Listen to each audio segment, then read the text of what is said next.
This is the first gen SCARLETT 2i2, released in 2011. And while that doesn't seem that long ago to some of us, let's get a bit of perspective. Windows 7 was the latest and greatest from Microsoft. Obama was only in the second year of his first term, still 5 years away from, well, yeah. In 2011, we learned the term winning and tiger blood, against our will, I might add. And at the beginning of the year, Game of Thrones was just a hotly anticipated show. Steve Jobs was still working at Apple. You were still mainly installing drivers with a physical CD.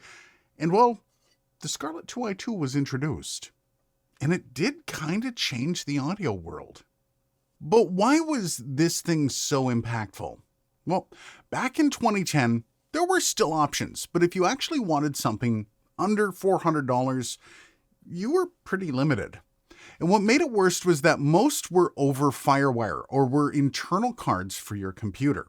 So if you wanted something portable that you could just use with a laptop, well, you were stuck with USB. And, well, limited is one way to put it. The Tascam US-122 was one favorite for many. But it was rather long in the tooth and it was optimized for Windows XP. Yes, you heard me right. I mean, just look at that control panel. Money just wasn't being poured into R&D for cheaper interfaces. And well, to be honest, the ones that were looked like toys, not necessarily something that would be for a self-respecting studio. And the specs, 16 or 24-bit and going up all the way to 48 kilohertz. And that sweet, sweet latency. Look at that mid-range between 512 or 1024. My goodness, where do I sign up? Of course, you could get something better. The RME Babyface was released a year before the SCARLETT, and while it basically did everything you needed in an interface, it was $750 US in 2010, which, by the way,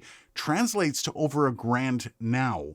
Not much for the at-home recording studio on a budget. So then, along comes this sleek-looking machine, and let me tell you, reviewers loved it. I mean, it was the hottest thing in 2011, but the audio crowd, they were rather split. Why though? Now, while it was being hit with critical acclaim, the pros were not having it.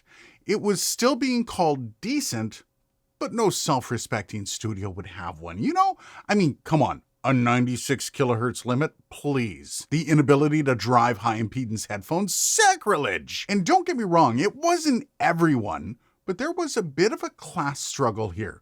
And people that had just spent hundreds more a year prior were faced with finding any weaknesses they could in the SCARLETT. And to be fair, there were some. In the early days, the drivers were a bit of a nightmare, as with any first-time launch of a product. But Focusrite stayed with it.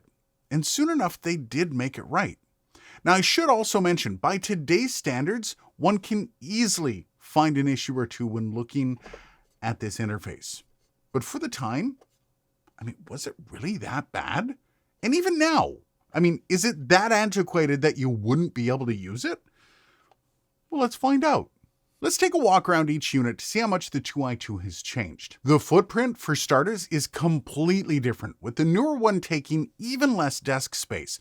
And considering the size of the first gen was actually shocking for its time, that's kind of cool to see. And while the front I/O has changed a bunch from an aesthetic perspective, it's almost completely the same layout.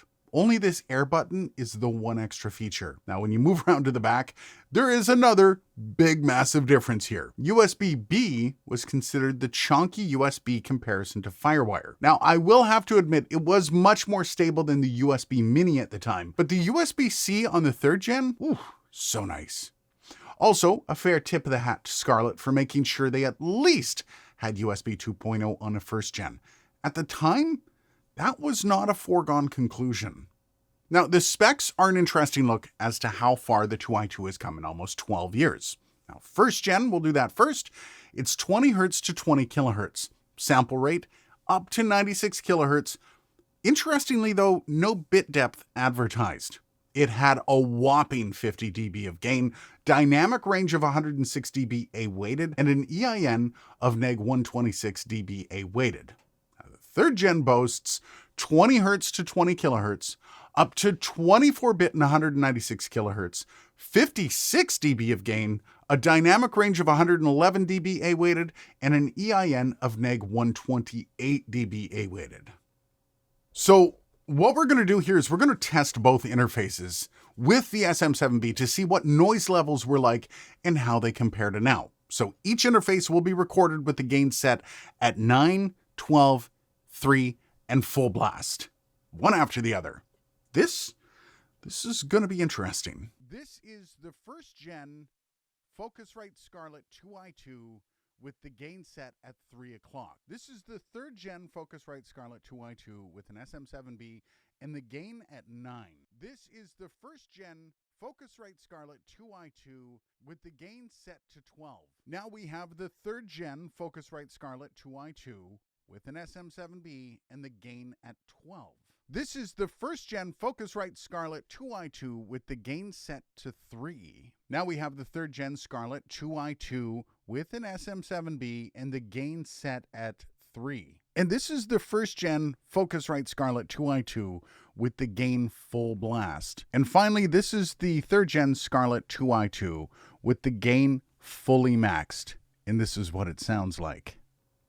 Here we have the first gen of the Focusrite SCARLETT 2i2, and for the sake of this, my gain is set at 12 o'clock. As I go between it and the third gen, I'm running the NT1. At the time, this would have been a popular pairing, especially if you were pursuing a home studio for voiceover. And this is the difference as you switch back and forth between the first gen 2i2 and the third gen 2i2. There have been a lot of upgrades over the years. The preamps have gotten better for sure. But considering what the portable interface field looked like in 2011, this thing must have been mind-blowing. So what do you think then, as I go between this, the third gen 2i2, and this being the first gen 2i2? Now, it is true that hindsight is 2020, and I'm going to have to look back and agree with the reviewers that praised this thing back in the day. This thing must have been revolutionary. And while it pales in comparison to the third gen, it still kind of stands up to it and has a decent showing. Now, granted, if you're running any dynamic mic through this, you're going to want a cloud lifter or a Fethead. But if you're still rocking one of these with a condenser, I'm pretty sure you're going to be just fine. And I actually mean that. And I know there's going to be a whole bunch of whiners out there challenging me on that statement and want me to put my money where my mouth is. And you know what? I'm going to. So stay tuned. Dylan and I are going to record a song with the first gen SCARLETT 2i2. It is a ways off, don't get me wrong, but keep an eye out for that and get subscribed so you don't miss any of it. And if you really don't believe that we can pull off magic like that, well, you should see what we were able to do with just an SM58. Cheers.